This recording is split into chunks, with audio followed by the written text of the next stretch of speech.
dar continuidade então aos nossos temas. A gente já viu alguns blocos dentro das cartas do apóstolo Paulo, né? Nós falamos das cartas que foram direcionadas a cidades, né?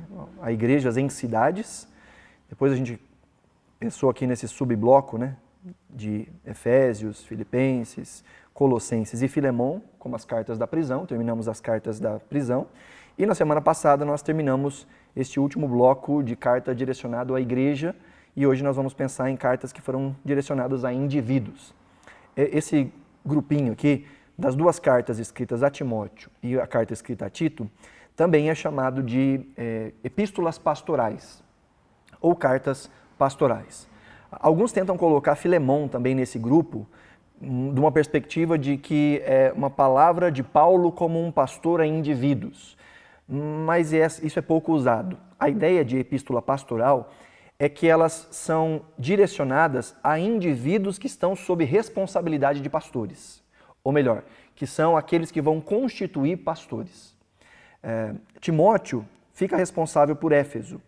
Posteriormente, isso nos escritos da nossa tradição, da história, nós vamos ver que Timóteo vai se tornar um pastor em Éfeso, um presbítero em Éfeso. Mas não é para isso que Paulo está enviando Timóteo a princípio. A mesma coisa Tito. Tito não está sendo enviado para ser um pastor na igreja ali. O que eles estão fazendo é serem enviados apostólicos ou delegados apostólicos. Aquilo que eles vão desempenhar nessas localidades onde estão é mais um trabalho apostólico do que pastoral. Então o apóstolo chegava, no caso de Paulo, por exemplo, pregava o evangelho, as pessoas se convertiam e se levantava ali uma comunidade de fé. E uma das prerrogativas do apóstolo era dirigir um processo de eleição de um presbítero, de um pastor, né, de um bispo para a igreja, alguém que cuidasse da igreja. Quem fazia isso era o apóstolo. Ele tem essa prerrogativa. Então Paulo, nas suas viagens missionárias, ele sempre, e a gente percebeu isso ao longo dos nossos estudos, né, ele fez a primeira viagem missionária, aí na segunda viagem ele passou pelas mesmas igrejas da primeira vez e foi um pouco mais. E na terceira viagem ele passou pelas mesmas igrejas e foi um pouco mais.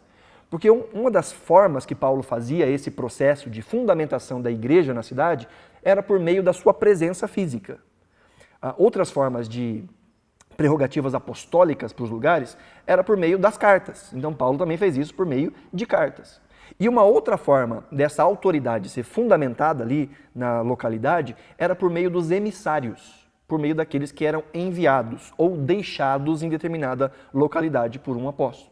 Paulo fez isso algumas vezes, enviando pessoas da sua confiança nessas prerrogativas apostólicas, para entregar carta, para explicar a carta ou para trazer informações. O próprio Timóteo vai ser responsável por muitas dessas informações que chegam até o apóstolo Paulo, né? Então, num tempo em que não havia celular, em que não tinha internet, e que o máximo que tinha eram cartas e era muito difícil escrever e entregar cartas, uma das formas de saber como as pessoas, a igreja estava indo e transmitir novas instruções ou reafirmar as instruções antigas, era por meio destes emissários, por meio dessas pessoas da confiança dos apóstolos. No caso, Timóteo e Tito são essas pessoas responsáveis, muitas vezes, por mostrar a autoridade apostólica de Paulo naquelas localidades. Tá? Então, quando a gente diz que essas são cartas pastorais, é porque elas têm essa característica de fundamentar também o trabalho pastoral naquela localidade. Timóteo, por exemplo, Paulo vai escrever a Timóteo, dando a ele os princípios para eleger presbíteros e diáconos. A mesma coisa acontece com Tito. Paulo vai dizer para Tito quais são as coisas que devem ser buscadas naqueles que vão ser os responsáveis pela igreja. Sejam os presbíteros, a gente costuma chamar de pastor no tempo de hoje, né? Mas isso é uma coisa que é muito mais recente. A Bíblia, nos escritos do Novo Testamento, vai usar muito esse termo presbítero ou bispo, né? Em grego, a ideia seria episcopo para bispo, né?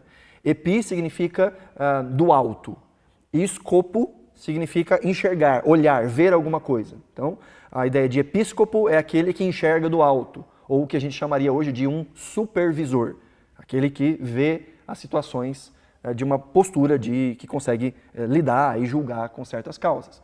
Ou então, a ideia de presbítero, que vem do grego presbútero, que significa ancião, aquele que é mais velho. Não necessariamente em idade. às vezes na fé. Timóteo, inclusive, vai se tornar um presbítero mesmo sendo jovem. Paulo, inclusive, vai dizer, olha, não deixa que ninguém te despreze pelo fato de você ser jovem. Mas ele era mais velho na fé, ele tinha caminhada, ele tinha rodagem, né? Ele tinha tempo de conhecimento da palavra e de caminhada com o próprio apóstolo Paulo. Então, na igreja tinha essa figura que era o presbítero ou o bispo, esses termos são intercambiáveis. E depois a gente passa a chamar de pastor. Então, Paulo está dando orientações sobre como a igreja deve viver. Então, de certa medida, é uma carta muito igrejal. É uma carta que fala, a primeira carta, ou melhor, as cartas pastorais, fala muito sobre o chão de fábrica, sabe? Sobre a vida da igreja. E principalmente sobre o trabalho pastoral. Aí você pode pensar assim, bom, mas se eu não sou pastor, então essa carta não é para mim. Aí que você está redondamente enganado. Porque se por um lado a carta está falando muito sobre quais são as atitudes de um pastor, ou quais devem ser os cuidados do pastor, a igreja tem que saber isso, para saber o que esperar da igreja.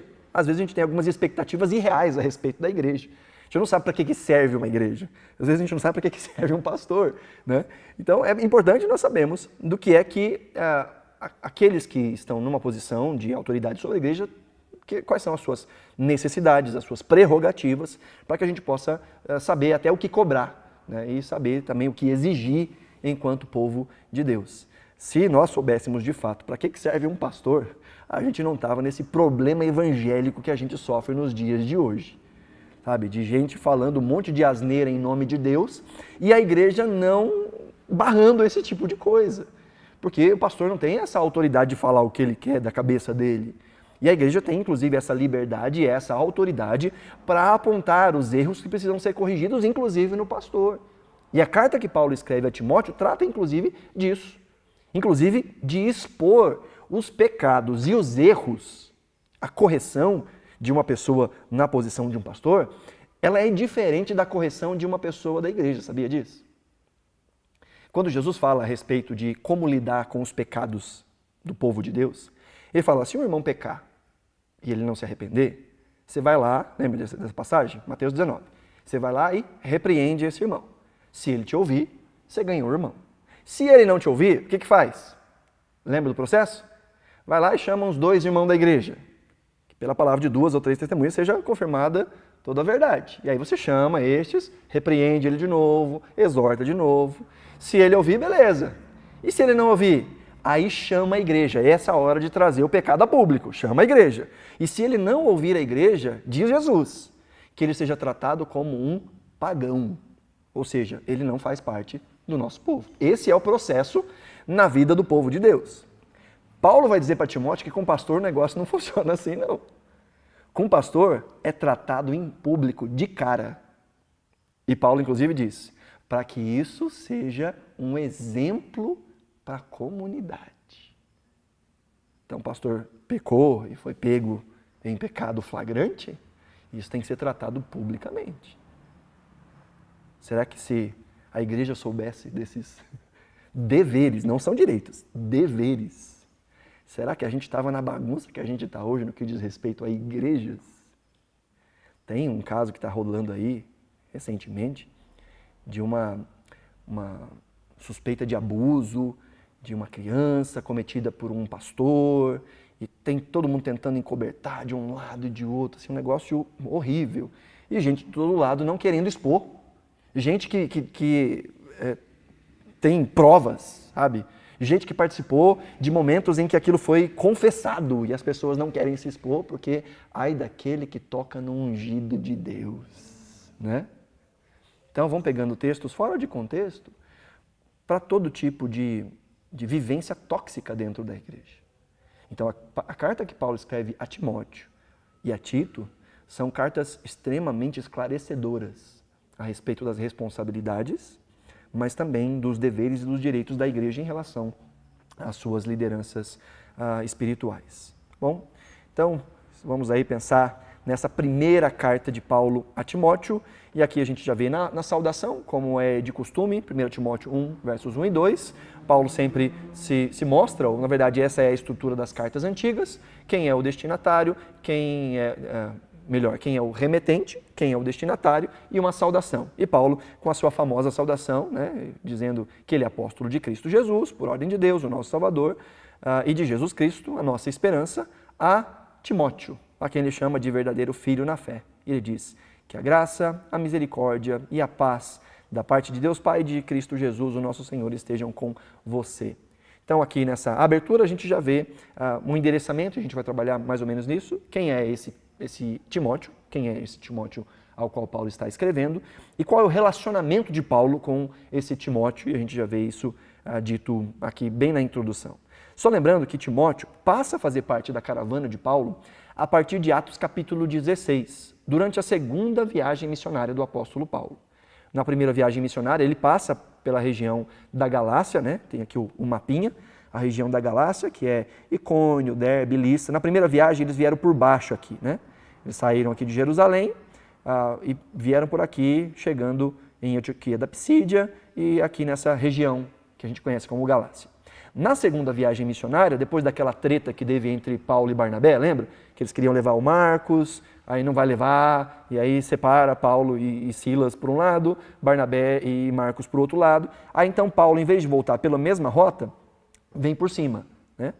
Aí vai estar aqui de Antioquia, passa em Tarso, aí chegam aqui na região da Galácia. É nessa região da Galácia, então, que a gente vai conhecer o Timotinho, né? Diz aí Atos 16, verso 1, Paulo chegou também a Derbe e Listra, que são as regiões ali da Galácia. Havia ali um discípulo chamado Timóteo, filho de uma judia crente, mas de pai grego. Os irmãos em Listra e Icônio, toda aquela região da Galácia, davam bom testemunho dele. Paulo queria que Timóteo fosse em sua companhia e por isso circuncidou-o por causa dos judeus daqueles lugares, pois todos sabiam que o pai dele era grego. Aqui a gente tem várias informações sobre o jovem Timóteo, né? Primeiro que ele é um gálata, né, da região ali de Derbe, Listra, né, Icônio, aqui vai falar, Listra, Icônio, são todas cidadezinhas ali muito próximas. Não dá para precisar exatamente qual das cidades Timóteo era, mas é dessa região aí da Galácia. Muito provavelmente convertido na primeira viagem do apóstolo Paulo. Ou ele se converteu durante essa primeira viagem, ou a sua família se converteu, a sua mãe, a sua avó se converteram, porque a gente vai ver lá na segunda carta que Paulo escreve a Timóteo, que Timóteo recebeu da mãe, Eunice, e da avó, Lóide, bons ensinamentos da parte de Deus. Ele era alguém que tinha uma fé robusta. E Paulo vai dizer, essa fé habitou primeiro na sua mãe e na sua avó. Então ele foi criado bem, né? Fosse na fé judaica, pela sua mãe e pela sua avó, ou também por meio do evangelho recebido, muito provavelmente pela boca do apóstolo Paulo durante a primeira viagem. Então ele deve ter sido convertido aí nessa primeira viagem missionária. Timóteo, muito provavelmente, aqui também, mais uma vez, provavelmente, está no finalzinho da adolescência. Ele é jovem, muito jovem, porque a primeira carta que Paulo vai escrever a Timóteo, 15 anos depois dessa viagem.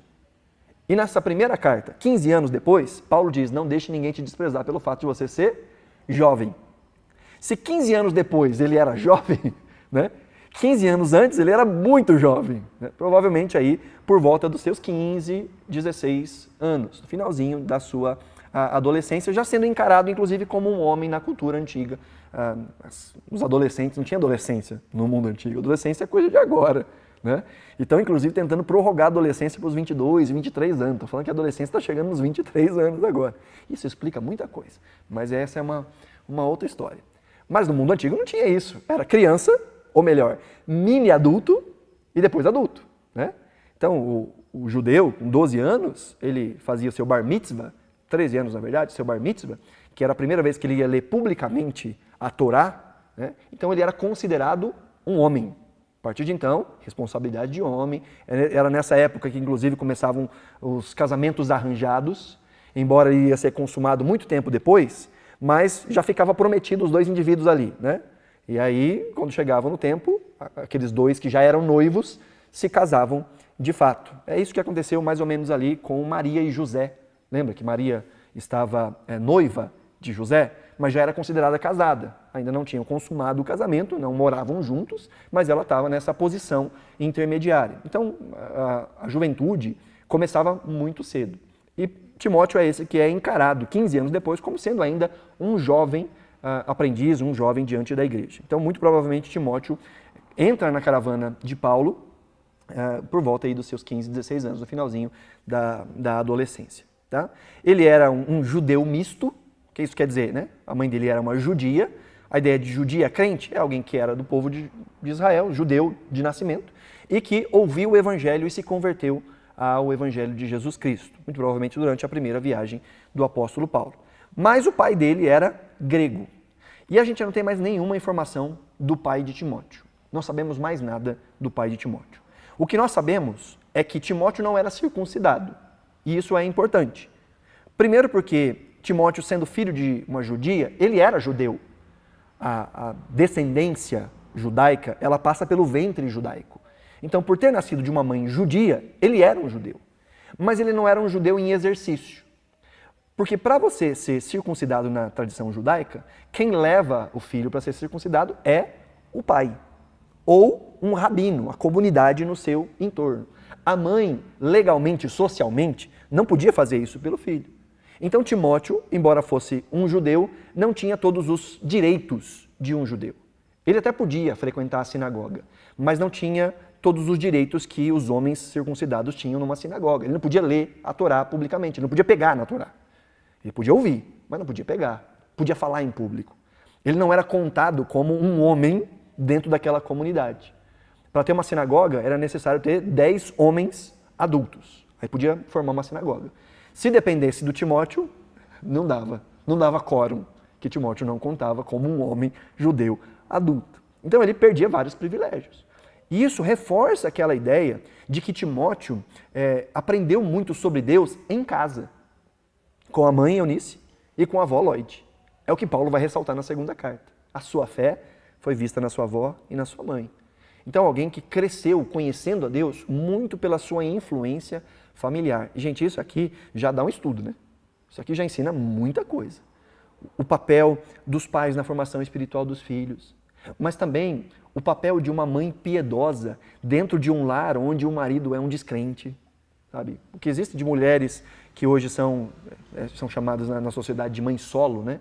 Que às vezes tem essa dupla jornada de cuidar dos filhos, de cuidar da casa, de alguma forma lidar com a vida espiritual dos filhos. E a gente vê o Timóteo como o sucessor do apóstolo Paulo, a pessoa mais indicada pelo apóstolo Paulo para o ministério, que tem uma fé robusta e invejável, tendo sido criado na fé apenas pela sua mãe. O pai de Timóteo, um grego, ou seja, não era nem judeu e não era nem cristão. E não se fala mais nada a respeito do pai de Timóteo. É possível que a essa altura poderia ter morrido ou poderia ter abandonado a família, o que era muito comum naquela época quando alguém se convertia. Quando uma mulher se convertia e o marido não, ele tinha motivos para abandoná-la e vice-versa. O marido convertia e a mulher não convertia, ela abandonava o marido e ele era visto como um pária da sociedade também. Então, a gente não sabe qual é o caso, mas a gente só sabe que Timóteo é esse judeu misto. Mas isso não impactou na fé de Timóteo. Ao contrário, Timóteo tem uma fé que é robusta, que é bem fundamentada, né? O nome Timóteo significa aquele que honra a Deus, nome bonito, né? Aquele que honra a Deus. E Timóteo aí, como o texto diz no versículo 3, não era circuncidado, o que fazia ele perder vários privilégios na sinagoga, mas que também seria um empecilho na viagem missionária. No capítulo 15 é o famoso concílio de Jerusalém, lembra? Que ali eles vão tratar sobre aquela questão se os gentios tinham que se circuncidar ou não. E lá eles decidem, não, os gentios não têm que ser circuncidados, isso é coisa de judeu, os judeus permanecem com seus traços étnicos e culturais, não precisa impor isso aos gentios. E logo depois disso, está aqui Paulo fazendo Timóteo se circuncidar. Ele já tinha quebrado o pau, e a gente lembra disso na carta aos Gálatas, lembra? Paulo quebrou o pau com os Gálatas que eles queriam manter os traços culturais dos judeus. Paulo, inclusive, vai falar um negócio bem mal educado, né? Fala assim, vocês querem se circuncidar? Arranca tudo fora. Corta o negócio inteiro fora. Paulo vai dizer isso de maneira muito mal educada. Porque eles estavam querendo guardar traços da cultura judaica sendo gentios. Agora, esse mesmo Paulo, a primeira coisa que ele faz com Timóteo é mandar circuncidar. Mas por quê? Porque Timóteo era judeu de nascimento. Esse era um traço cultural aos judeus. E se Timóteo não fosse circuncidado, isso seria um grande problema na viagem. Agora, é quase uma prova, né? Que a gente está fazendo aqui. Qual era o primeiro lugar que o apóstolo Paulo ia quando ele ia pregar numa cidade nova? né? Todo mundo lembra disso, né? Então, eu vou fingir que o silêncio da maioria foi um assentimento à resposta do Lucas. Mas é isso mesmo, é a sinagoga, em primeiro lugar. Então, o povo sabendo que Timóteo era filho de um grego, entrando numa sinagoga, sem ser circuncidado, isso seria um grande problema para a pregação do evangelho. Inclusive, foi por esse motivo que Paulo foi preso. Lembra por que Paulo foi preso? Ele chega em Jerusalém e levanta um boato de que Paulo tinha colocado para dentro do templo um incircunciso, alguém que não era judeu, o que era mentira, porque tinha com Paulo um dos seus companheiros que era um gentil. E aí levantaram essa calúnia. Paulo entrou no templo e levou um gentil e isso não pode fazer. Então aí começa toda a questão de Paulo sendo preso em Jerusalém, em Cesareia, sendo levado para Roma, o que vai culminar nas cartas da prisão. Então veja, ia ser um grande problema. Então a primeira coisa que Paulo faz é pegar o Timóteo e levar ele para circuncidar, o que era possível. Porque uma vez que Timóteo não tem um pai judeu que faça isso, a mãe não pode fazer isso, a próxima pessoa que podia ajudar nesse processo era um rabino. E Paulo era alguém criado aos pés de Gamaliel, um judeu muito respeitado, um mestre. Não era alguém que exercia o rabinato dentro da cultura, mas ele era respeitado nos mesmos termos de um rabino. Então ele tem toda a prerrogativa para pegar o seu discípulo, o seu talmide, e levar até a sinagoga e ali circuncidar o seu talmide. Então isso era algo plenamente possível. Tá? Então esse Timóteo é alguém que diz o texto no versículo 2, que mesmo sendo jovem, contava com um bom testemunho na comunidade, alguém que os irmãos viam como alguém de se inspirar mesmo. E nas cartas o que a gente vai ver é que parece que ele era um pouquinho tímido, então Paulo tem que ficar toda vez dizendo para ele deixar a timidez de lado e ir um pouco mais à frente, não se acanhe, não se acovarde, não deixe ninguém te humilhar pelo fato de você ser jovem. Então a gente vê Paulo meio que empurrando Timóteo, parece que Timóteo era alguém tímido. E o que a gente vai ver também é que ele tinha algum problema de estômago, né? Que Paulo vai dizer para ele assim, olha, não bebe só água, bebe também um pouquinho de vinho por causa das suas frequentes dores de estômago, né? E o vinho ali sendo usado como um remédio para matar bactérias, para purificar a água. Então Timóteo tinha algum probleminha estomacal. E é muito engraçado que essa instrução de Paulo vem falando de como lidar com pastores, como é que ele tinha que tratar com os pastores. Aí depois ele fala assim, olha, não coloque a mão apressadamente na vida de alguém, não seja cúmplice de pecado. Né? Aí tem um versículo no meio, aí pula esse versículo e Paulo vai dizer assim, porque tem muita gente que os seus pecados são aparentes, outros só o tempo vai mostrar. E também acontece com as boas obras são vistas. Então Paulo está no argumento ali com Timóteo, falando para tomar cuidado com o jeito que ele vai escolher pastores. Né? E no meio disso ele fala, olha, toma um vinhozinho aí para poder melhorar o seu estômago. Parece que lidar com pastores ataca a nossa gastrite. Né? Parece que lidar com liderança de igreja não é um negócio tão simples assim e que traz problemas estomacais, né? E a gente sabe muito bem que problemas emocionais atacam o estômago, o intestino, úlceras, gastrites, azia e tantas outras coisas, né? Então é muito interessante pensar nisso. Parece que Paulo está antevendo, olha, você vai ter um monte de problema na hora de lidar aí com liderança de igreja, né? Então, já toma cuidado. Ou ele está falando assim, toma um porre para você ficar mais bonzinho, mas eu acho que não é isso, não. Você ficar mais tranquilinho, mas não é isso que ele está falando. Assim, por causa do seu estômago, você já tem problemas de estômago e lidar com essas situações parece que não vai ser algo tão simples e tão fácil. Existe uma estatística que está só crescendo de que pastores, não só pastores, mas pessoas que acabam lidando diretamente com pessoas, tendem a ter muito mais problemas cardiovasculares e gastrointestinais. Síndromes e mais síndromes que acometem pessoas que acabam lidando com os problemas, com as dores de pessoas. Eu tive essa semana a necessidade de mediar uma situação, pessoas que nem são da nossa comunidade, alguém me achou pela internet, fez um pedido de ajuda, vamos embora ajudar, né? E situação assim tão delicada, e você coloca o coração naquela situação, você toma parte daquela dor. Então, parece que o que Paulo vai falar para Timóteo é, olha, na hora de mexer com esse negócio chamado gente, isso afeta emocional, afeta o físico, afeta de todas as formas. Então aqui nós estamos falando do Timóteo, é esse Timóteo. Aí nós vimos aqui um pouquinho disso, né? Timóteo entra na caravana aqui, nessa região da Galácia, vai estar com Paulo durante todo esse trajeto, ele vem até Troade, onde Paulo tem aquela visão para passar a Macedônia e ajudar aqui no continente que hoje a gente conhece como continente europeu. Timóteo vai até Filipos, desce também a Bereia. Aqui em Filipos, quando Paulo e Silas são presos, não tem nenhuma menção de que Timóteo tenha sido preso também. Parece que ele ficou ali em liberdade. Tanto é que depois Timóteo também é enviado a Filipos para poder ver como é que estão as coisas. Então parece que ele saiu meio que ileso daquela acusação que Paulo e Silas vão receber. Desce a Bereia, passa por Tessalônica, e aqui tem aquele problema de Paulo, como a gente viu na última semana. Paulo então tem que fugir de Tessalônica, Silas e Timóteo continuam em Tessalônica, Paulo desce aqui para Atenas, mandam chamar Silas e Timóteo. Aqui a gente já não sabe muito bem se Timóteo encontra com Paulo em Atenas e é enviado para Tessalônica, ou a partir ali ele fica em Tessalônica e é enviado para Filipos, desculpa.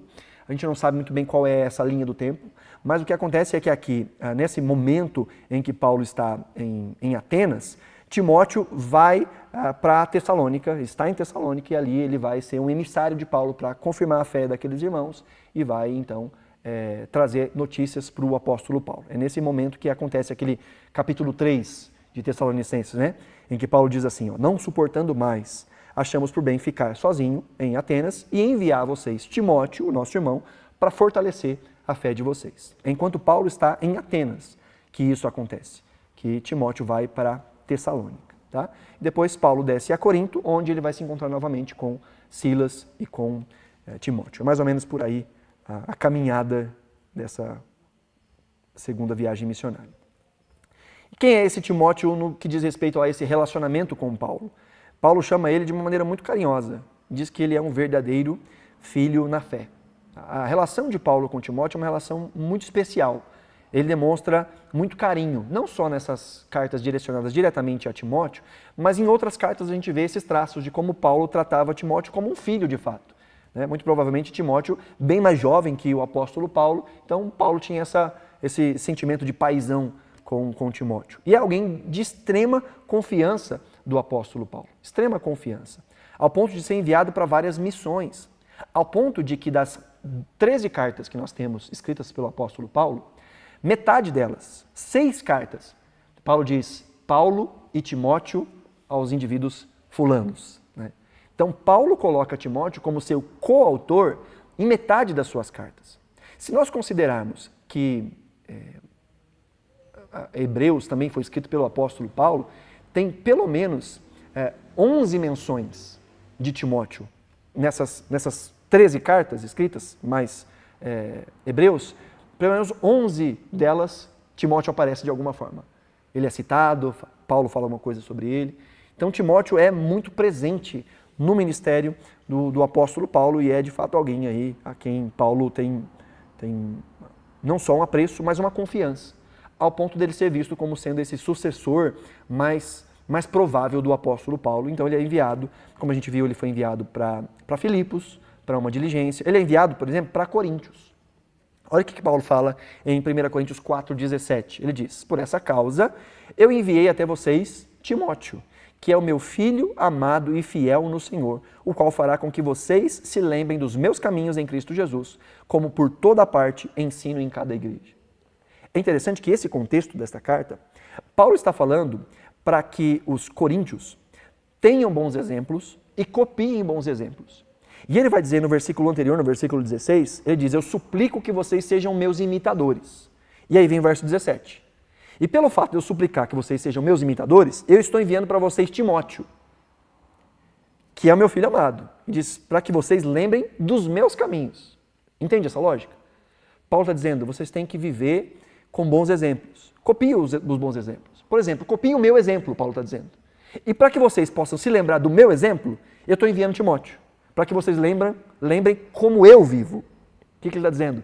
Timóteo é um discípulo tão aguerrido, tão próximo a mim, que olhar para ele é olhar para mim. Quer lembrar dos meus caminhos? Não só das coisas que eu falei, mas como eu vivo? Veja alguém que tem copiado os meus passos. Olhem para Timóteo. Paulo diz, eu estou enviando Timóteo para que vocês se lembrem dos meus caminhos. Olha que coisa legal. Então, Paulo tem, de fato, uma confiança muito profunda em Timóteo. Como eu disse, Filipenses também, nós vemos isso.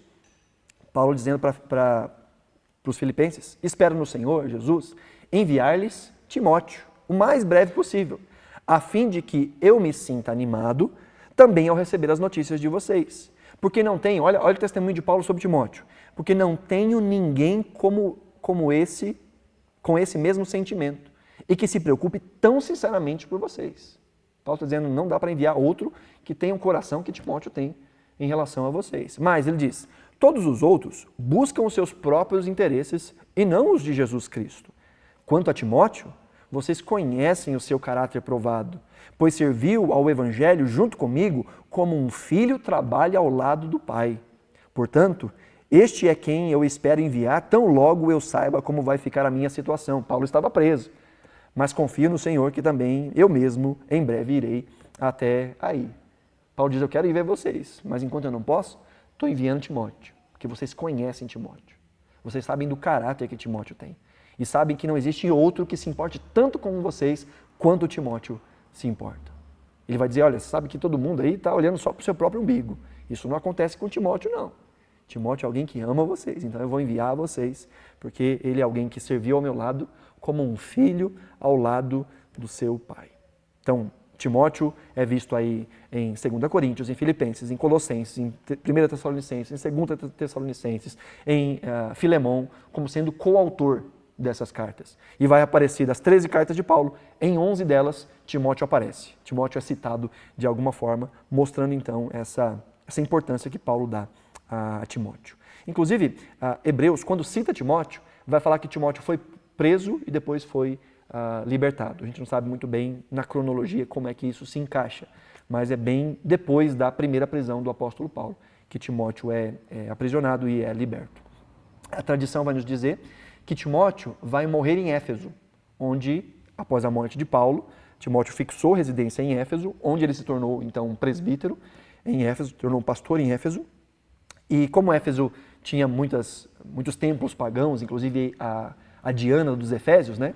Uma das formas de adorar a Diana dos Efésios era por meio de procissões.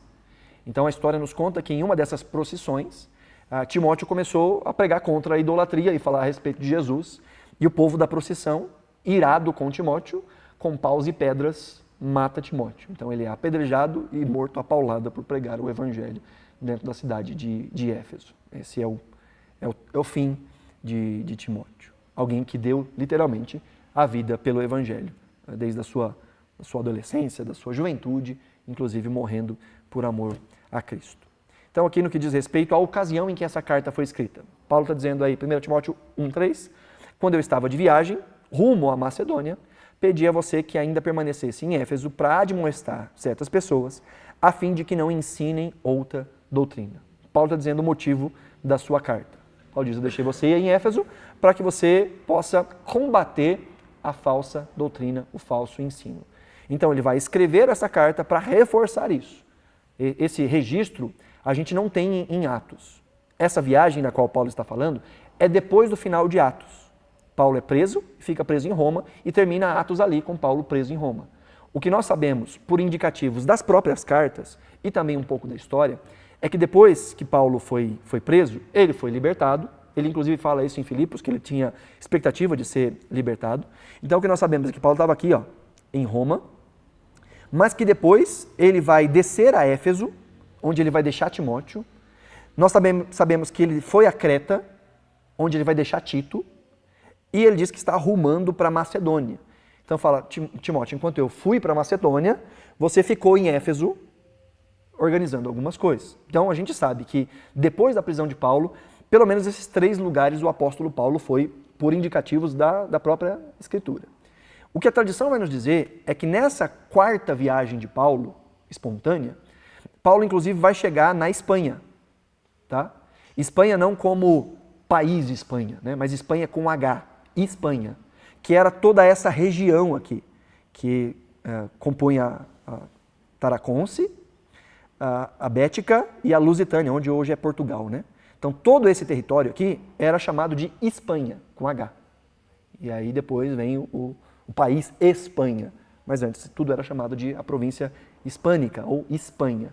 E esse era o desejo de Paulo. Quando ele escreve a sua carta aos Romanos, ele diz: eu quero chegar na Espanha. Eu vou passar aí para que vocês me abençoem, financiem a minha viagem para a Espanha. E a história vai nos contar que ele chegou até a Espanha. E por que a Espanha é tão importante? Porque era a última região do mundo conhecido. Não tinha continente americano. O continente americano foi descoberto há 500 anos atrás. Então, literalmente, o mundo acabava aqui. E a vontade de Paulo qual era? De cumprir a vontade de Jesus. E de por todo o mundo. Né? Pregar o Evangelho. Ou o que Jesus diz em Atos. Para que eles fiquem até ser cheios do poder do Espírito, para ser testemunha em Jerusalém, Judeia, Samaria e até os confins da terra. Onde eram os confins da terra? Era a Espanha. E a tradição vai nos dizer que Paulo chegou até a Espanha. Então é nesse tempo, nessa viagem que a gente não tem o registro em Atos, que Paulo vai deixar Timóteo em Éfeso e vai seguir para a Macedônia. E a partir então da Macedônia, não sabemos aonde, se de Filipos, Bereia, talvez de Tessalônica, Paulo vai escrever aí para Timóteo, tá bom? Então essa viagem. E aqui tem um resuminho do conteúdo da carta que Paulo escreve a Timóteo. Ele diz: escrevo estas coisas a você, esperando ir vê-lo em breve. Mas se eu demorar, você saberá como se deve proceder na casa de Deus, que é a igreja do Deus vivo, coluna e fundamento da verdade. Aqui está o motivo que Paulo escreve, ele está deixando claro. Paulo diz: eu estou escrevendo, eu quero ver você, mas enquanto isso não acontece, você já vai saber como lidar com o povo de Deus, com a igreja de Deus. Ele chama inclusive de casa de Deus. É claro que no Novo Testamento esse conceito de casa de Deus é completamente diferente do conceito do Antigo Testamento. Né? No Antigo Testamento, casa de Deus era de fato um espaço geográfico, era o templo. Ali era literalmente a casa de Deus. Ali estava a manifestação da presença de Deus. No Novo Testamento, a igreja é chamada de a casa de Deus. O povo, não a igreja espaço físico, mas a igreja é o povo de Deus. Nós só somos casa de Deus porque estamos ligados com o povo de Deus, que é a casa de Deus. Nós somos o corpo de Cristo. Mas só somos o corpo de Cristo se estamos ligados ao corpo de Cristo, onde cada um faz parte como um membro. Aquele que não está ligado ao corpo de Cristo é, no máximo, um membro amputado do corpo. O corpo continua corpo, mas um membro amputado vai apodrecer, vai cheirar mal, porque está morto. E a Bíblia fala disso de uma maneira muito clara, e Paulo ensina isso de uma maneira muito clara.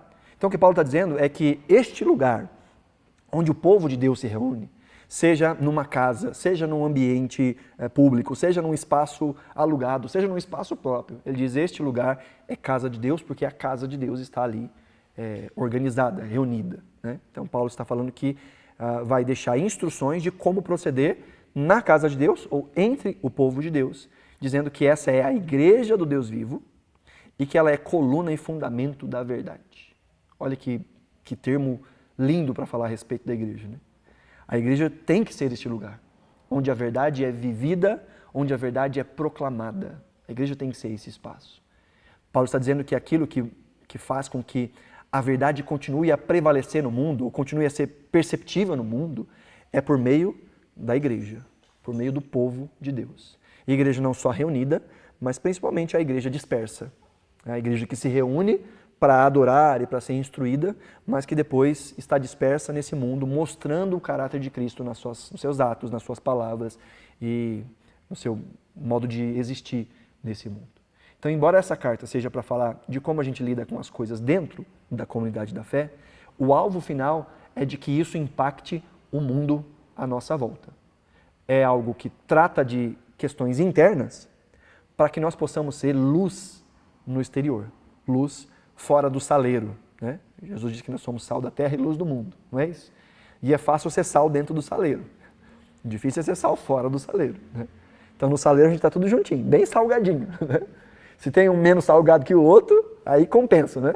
Mas quando a gente está lá no mundo, a gente tem que fazer a diferença nos ambientes onde o Senhor nos tem colocado, com a luz que nós temos para brilhar e com o sabor que a gente tem para saborizar. Né?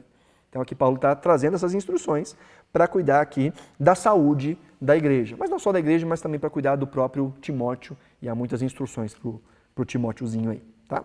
Então aí no resumo dessa carta, a gente começou com a saudação, O estilo de Paulo é um pouco diferente das outras cartas, o que faz sentido porque é uma carta mais pessoal, é para o indivíduo, antes do que para uma comunidade. Embora essa carta é pública e é escrita para ser pública, e ela tem sido usada inclusive na igreja de maneira pública, como um exemplo para nós crescermos na fé. Inclusive, a carta que Paulo escreve, essa primeira carta, ela é bem diferente no tom da segunda carta. A segunda carta é muito pessoal. Ela parece assim, um amigo falando com o outro ao pé do ouvido, sabe? Ela é personalíssima, a gente vai dizer. A primeira carta, ela é um pouco mais formal. O que fica subentendido, que parece, ao longo de toda a carta, que o propósito de Paulo não é só encorajar Timóteo, mas que Timóteo tenha um documento para mostrar para a igreja que ele é respaldado pelo apóstolo Paulo. Então tem alguns momentos que Paulo fala de uma maneira muito formal com Timóteo, que fala assim, poxa, mas os caras são amigos, por que falar desse jeito? Mas o que Paulo está fazendo? Dando munição para Timóteo. Timóteo, não deixa ele se desprezar pelo fato de você ser jovem, não, você tem muita rodagem.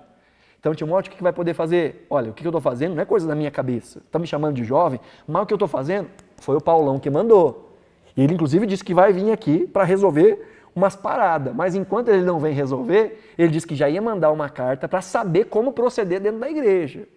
Então, na hora de escolher os presbíteros, na escolher os diáconos, esses parâmetros aqui que eu estou expondo para vocês, não é coisa da minha cabeça. Não sou eu que decido isso. Paulo já me ensinou. E foi Paulo que mandou eu fazer isso. Para que vocês saibam como escolher bons pastores e bons diáconos. Entende? Então, há um duplo sentido aí nessa carta, tanto para encorajar Timóteo, como também ser esse documento que vai respaldar Timóteo diante dos Efésios. Tá? Então, versículo 3 do capítulo 1 até o final do capítulo, nós vemos Paulo tratando da falsa doutrina, inclusive falando sobre falsos mestres, lembrando de ensinar a sã doutrina e mostrando a sã doutrina em contraste aí com esses falsos mestres. Vai, inclusive, no versículo 12 em diante, mostrar seu próprio exemplo na missão e no evangelho. Paulo vai dar o seu testemunho pessoal, né, e vai falar da graça de Deus a um pecador como ele era, e mostrando que o evangelho alcança todas as pessoas e pode transformar todas as pessoas. É nesse capítulo também que Paulo vai chamar a atenção de Timóteo para tomar cuidado com dois irmãos, não dois irmãos que eles eram irmãos de sangue, né? Mas dois irmãos da igreja que foram traiçoeiros com o apóstolo Paulo, um homem chamado Himeneu e outro chamado de Alexandre. Paulo vai dizer que eles causaram muito problema para o apóstolo Paulo e que eles inclusive naufragaram na fé. Eu lembro que uma vez uma pessoa disse, olha, certas coisas a gente não pode tratar, alguns problemas e pecados em público. Parece que não era bem essa a ideia de Paulo. Paulo faz questão de publicizar, toma cuidado com esses indivíduos. Às vezes a gente vê na internet algum pastor falando mal da teologia de um outro pastor, né? Cuidado com isso, aqui não é evangelho, isso aqui não é ensino da parte de Deus. Aí vai ver os comentários dos vídeos, tá jogando contra o próprio time, né? Deixa pregar do jeito que for, você tá atrapalhando. Vão falar esse tipo de coisa, né? Quando a gente denuncia falso profeta, o que chove é de gente dizendo que isso não pode ser feito em público. É só olhar para esse texto e ver que Paulo não concordava nada com isso. Paulo manda uma carta dizendo, Timóteo, toma cuidado com o Himeneu e toma cuidado com o Alexandre. Eles me causaram muito problema. Ele vai falar de outras pessoas, vai citar o nome de outras pessoas. Né? E diferente dos vídeos da internet, que daqui a pouco passam, essa carta tem 2000 anos. Né? E estamos falando desse Himeneu e Alexandre até hoje. Então Paulo não tem problema em expor o pecado, ele não tem problema de contar o milagre e apontar o santo. Paulo não tem esse problema não, ele fala, tem o pecado e tem o santo é esse aqui, cuidado com ele, se afasta desse indivíduo. Tá? Aí no capítulo 2 e 3, Paulo vai dar algumas instruções a respeito da igreja, começando com oração sobre o governo civil, orando pelos magistrados, orando pelo rei e assim por diante, mas também trazendo instruções sobre como lidar no culto público, né? Como agir, como as pessoas devem se comportar durante o culto, isso no capítulo 2. No capítulo 3 é o texto em que ele vai falar sobre as qualificações para alguém ser um presbítero ou um diácono. Presbítero é aquele que vai cuidar do cuidado espiritual da igreja e os diáconos como aqueles que vão cuidar dos cuidados materiais da igreja, que cuidavam da questão social, da questão da assistência, de distribuir cesta básica, eram os diáconos que cuidavam disso. Então tinha aqueles que cuidavam da parte espiritual e aqueles que cuidavam das coisas mais práticas. E tanto os critérios para escolher presbíteros quanto diáconos falam de parâmetros que são familiares, ou seja, tem que ser alguém que tem um bom testemunho na família, marido de uma só mulher, que cuida bem dos filhos, então tem um respaldo que ele tem que ser familiar. Há um respaldo que ele tem que ser público, então ele tem que ter bom exemplo com os de fora têm que reconhecer como uma pessoa que é de confiança, porque afinal ele vai falar não só para dentro, mas também vai falar para fora. Vai dizer que este que vai ocupar estes espaços de liderança, ele tem que ser uma pessoa com autogoverno, com autocontrole. Então fala, ele não pode ser gastão, né? Não pode se endividar, né? Tem que ter o nome limpo na praça, não pode ser apegado ao vinho, não pode ser manguacento, cachaceiro, não pode. Tem que ser alguém que não fala muito no sentido de falar mal dos outros, fofoqueiro, sabe? Então tudo que diz respeito ao autogoverno. E ainda mais uma característica tem que conhecer a Bíblia. Então características familiares, testemunho público, autogoverno e conhecimento da Escritura. Gente, se a gente se atentasse para esses critérios, né, eu tenho certeza que um monte de igreja não existiria. Um monte de igreja não existiria. Aquelas que são filiadas a convenções, às vezes tem alguns cuidados, né, pastor? A convenção batista, da qual a gente faz parte, por exemplo, tem uma série de exigências para alguém ser consagrado pastor. E ainda assim escapam os pica-fumo. Ainda assim escapam os que parece que Paulo tem que falar, ó, toma um pouquinho de vinho aí, senão você não vai dar conta, não. Sempre sobram uns que são... Mas ainda assim, na nossa convenção, por exemplo, a gente pede ficha criminal, pede Serasa, SPC, comprovante de cartório, para ver se não tem nome sujo, sabe? Pede todas essas coisas. Estão pedindo agora, ainda não entrou em vigor não, mas estão pedindo agora até avaliação psiquiátrica, né?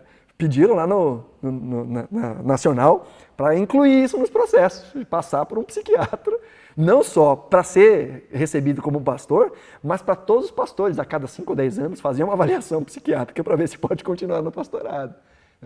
Então, aqueles que são ligados a alguma convenção, ainda tem alguns dispositivos para tentar filtrar mais essa questão de quem é que entra para o ministério.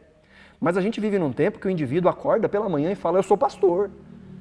Ninguém consagrou, ele teve um sonho, ele teve uma visão, ele comeu uma feijoada estragada e ele acha que agora ele é um pastor. E abre uma portinha, Igreja do Cuspe de Jesus, e começa a pregar as heresias dele lá. Nunca passou por um estudo, nunca leu a Bíblia inteira, nunca passou por um estudo formal e acha que pode ensinar. E aí muitas pessoas falam assim, não, mas é que o que basta é o coração. Tem tanta gente que sabe muito de teologia, mas não tem o coração pastoral. Veja, o que Paulo está dizendo para Timóteo é que não é uma coisa ou outra, são as duas. É caráter, mas é conhecimento das Escrituras. E é importante saber disso, né? Para saber o que cobrar dos pastores. Se a igreja se atentasse para isso, de novo, a gente não tinha esse tanto de igreja que a gente tem. Agora, se tem gente vendendo, lembra da expressão, né? Se tem gente vendendo, é porque tem gente comprando. O problema de se multiplicarem os falsos mestres é que tem um bando de gente com coceiras nos ouvidos buscando aqueles que vão falar aquilo que eles querem ouvir. Então é um ciclo de retroalimentação. Por isso que quanto mais nós conhecemos o que é a igreja e como deve se portar a liderança, melhor a gente tem parâmetros para poder ter uma igreja de fato saudável, né? Lembra que a igreja é chamada de coluna e fundamento da verdade. Por isso ela tem que ser administrada de maneira fiel e verdadeira. No capítulo 4, Paulo vai tratar dos falsos mestres. No capítulo 1, a gente viu, ele vai falar da falsa doutrina, do ensino. Mas no capítulo 4 ele vai falar daqueles que ensinam essa doutrina. Vai dar parâmetros para reconhecer quais são, discernir quem são os falsos mestres, né? Então aí é mais a questão do agente e não do conteúdo. No capítulo 1 ele fala do conteúdo da falsa pregação. E aqui no capítulo 4 ele fala daqueles que são esses que vão propagar, né? Os agentes. E vai dizer inclusive para Timóteo que ele tem que ser modelo no trato, que ele tem que ser um bom exemplo de mestre em meio à comunidade. No capítulo 5 até o capítulo 6, vem aí várias orientações sobre as responsabilidades pastorais. vai falar sobre como corrigir os mais velhos, como corrigir os mais jovens, ele vai falar de um ambiente de familiaridade. Então ele fala, ó, trata as mulheres mais velhas como se fosse tratar sua mãe. Trata os homens mais velhos como se fosse tratar seu pai. E trata os jovens como se fossem irmãos. Então, uma postura que não é de quem olha de cima para baixo, é de quem vê a própria família e age de maneira abençoada, querendo o bem da família, mas também corrigindo aquilo que é necessário ser corrigido. Ainda no capítulo 5, Paulo vai tratar de assistência social. E ele vai falar de quais eram as viúvas que tinham que receber cesta básica da igreja. Muito prático, né? Ele vai dizer que aquelas viúvas com mais de 60 anos, que não tivessem família, deviam ser cuidadas de fato pela igreja. Ele diz, mas se elas têm família, ele diz, você tem que ensinar os filhos cuidarem dos seus pais. O que Paulo está dizendo aqui para Timóteo? Timóteo, ele diz, se alguém não cuida dos da própria casa, negou a fé e é pior que um descrente. Paulo está ensinando para Timóteo que os filhos devem cuidar dos pais. Não é só os pais que cuidam dos filhos, mas os filhos devem cuidar dos pais no momento da sua velhice. E Paulo está dizendo, Timóteo, na comunidade, se essas viúvas têm filhos, você tem que dar foco para os filhos. Eles têm que tomar vergonha na cara e cuidar da sua mãe, da sua viúva, né? Agora ele diz, aquelas que são mais jovens, essas daí tem que arrumar um outro marido mesmo, né? Essas daqui a pouco estão arrumando outro marido, então cuida por enquanto. Então Paulo vai dar instruções de quem eram essas pessoas. Veja, uma coisa muito prática, muito prática. E aqui tem mais uma aplicação, gente. Às vezes a gente acha que ajudar é ajudar, mas às vezes ajudar é atrapalhar. Tem muita gente que é reforçado no seu tipo de vida quando a gente livra a pessoa de colher os frutos das suas próprias escolhas. Tem gente que não gosta de trabalhar, não é que não acha trabalho. Tem gente que não gosta de trabalhar. E às vezes vai procurando gente para chupinhar e pede ajuda aqui, pede ajuda ali. Tem gente que se utiliza da igreja para pedir ajuda para os irmãos, sabe? É gente que não quer trabalhar, mas que entra na igreja e vai pegando contato de um e de outro, e daqui a pouco está mandando uma mensagenzinha, eu estou passando por uma dificuldade, será que você não consegue me ajudar com cenzão? Será que você não consegue pagar uma passagem, isso e aquilo, outro? E às vezes a gente fica com o coração assim, né? Poxa, eu vou ajudar. Mas muitas vezes ajudar é não ajudar. Muitas vezes a gente está reforçando algum tipo de comportamento que Deus está tratando na vida da pessoa. Sabe muito bem que os nossos pecados muitas vezes trazem sobre nós consequências, né? E esse, inclusive, é um instrumento de Deus para nos corrigir. Sabe, quando a gente passa uma dificuldade por causa de uma ação que a gente tomou e a gente fala assim, meu Deus do céu, quando eu sair dessa eu nunca mais faço isso, sabe? Isso faz parte do processo. Agora, às vezes, a gente vem e tira a ferramenta que Deus colocou na vida da pessoa para lidar com o coração e com o caráter dela. Então, Paulo está dizendo, olha, não façam assim. Se essas viúvas têm filhos, é a oportunidade deles de retribuírem o bem que receberam dos seus pais. Paulo usa exatamente essa expressão, retribuir o bem que receberam dos seus pais. Então, quem é que cuida dos mais velhos? Os filhos. Na falta, sim, a igreja está aqui para ajudar, mas não para reforçar comportamentos danosos, mas para, de fato, ajudar. Às vezes a gente vai se fazer de fiador de alguém, querendo ajudar, e acaba empurrando o indivíduo mais para o buraco. Não, Paulo diz, não é esse tipo de ajuda que a gente dá, não. A gente vê a situação e às vezes a dificuldade que a pessoa está passando é exatamente o instrumento que Deus escolheu para polir o caráter dela. Então não atrapalhe, não atrapalhe. Então aqui algumas dicas de Paulo para a gente, né? Ainda no capítulo 6, Paulo vai tratar sobre como cuidar de pastor, vai falar do salário pastoral, não vou me prolongar muito nisso porque o André não veio hoje, ele que tinha que ouvir essas coisas, né? Mas vai falar sobre salário pastoral aqui, inclusive falar que os pastores que pregam bem têm que ganhar salário dobrado, não sou eu que estou falando, é Paulo que está dizendo, depois você vai ver lá, né? Aí ele vai falar também de não aceitar a acusação do pastor assim, sem julgamento, ele diz, a não ser que tenha testemunha de fato, duas ou três testemunhas, então aí você vai atrás dessa acusação, que às vezes as pessoas são simplesmente acusadas de maneira falsa. E aí é quando ele fala, cuidado, não vai colocando a mão na cabeça de qualquer um, não. Não seja precipitado em impor as mãos sobre alguém, para que você não seja cúmplice de pecado, É o que Paulo está falando com Timóteo. E ele vai dizer então sobre a disciplina pública. Ele disse, se pecou em público, tem que ser repreendido para que sirva de modelo para toda a igreja, né? E aí quando Paulo abre aquele parênteses para ele cuidar o Timóteo cuidar do estômago, porque não é uma coisa fácil. E aí a gente chega no finalzinho, orientações ao próprio Timóteo, em que Paulo vai falar para ele fugir desses caminhos torpes, fugir do amor ao dinheiro, fugir de um evangelho que não é o evangelho de Cristo, mas um evangelho de conveniências. Ele diz, permaneça firme, continue a pregar e guarde aquilo que lhe foi confiado. Então você tem uma posição, você tem um exemplo, viva como um bom exemplo. E aí ele termina com a sua despedida, a despedida mais curta de todas as cartas do apóstolo Paulo. É o final do versículo 21, em que Paulo diz a Timóteo, a graça esteja com você. Só essa despedida de Paulo. Né? A gente vê outras cartas que a despedida de Paulo é um capítulo inteiro, né? Mas aqui ele fala, a graça esteja com você. Então, bem rapidinho. E é assim que termina a primeira carta de Paulo a Timóteo. Uma cartinha curta, muito instrutiva e muito prática para a nossa vida de igreja. Que o Senhor nos ensine, né? Nos ensine a vivermos de maneira sadia como comunidade de fé, que a gente aprenda a cuidar bem das nossas lideranças, né? Não só do pastor, mas dos líderes de uma maneira geral, e que a gente tenha esse zelo de saber que não é porque alguém fala em nome de Deus que essa pessoa ela é indiscutível, que ela tem toda a verdade, mas que é papel da igreja zelar pela saúde da igreja, inclusive, quando necessário, repreendendo as pessoas que estão em posição de autoridade. Na nossa comunidade de fé, quem entra para a nossa comunidade de fé assina um documento que a gente chama de pacto de membresia, lembra disso? E um dos pontos do nosso pacto de membresia é que nenhuma autoridade espiritual é inquestionável.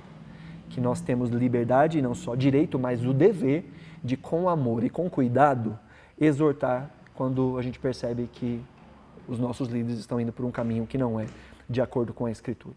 E se a gente de fato tomar esse cuidado, não é só a nossa igreja que vai ser preservada, mas também a nossa própria liderança, sempre com amor, sempre com zelo. Se nós nos atentássemos para o ensino de 1 Timóteo, de novo, não existiria tanto pastor picareta, não existiria tanta igreja picareta e não existiria tanta igreja boa que vai se desvirtuando ao longo do caminho e vai abraçando uma porção de modismos e coisas que nada tem a ver com o evangelho, porque às vezes a liderança fica tão afoita por números e por estratégias humanas que esquece do bom e velho evangelho.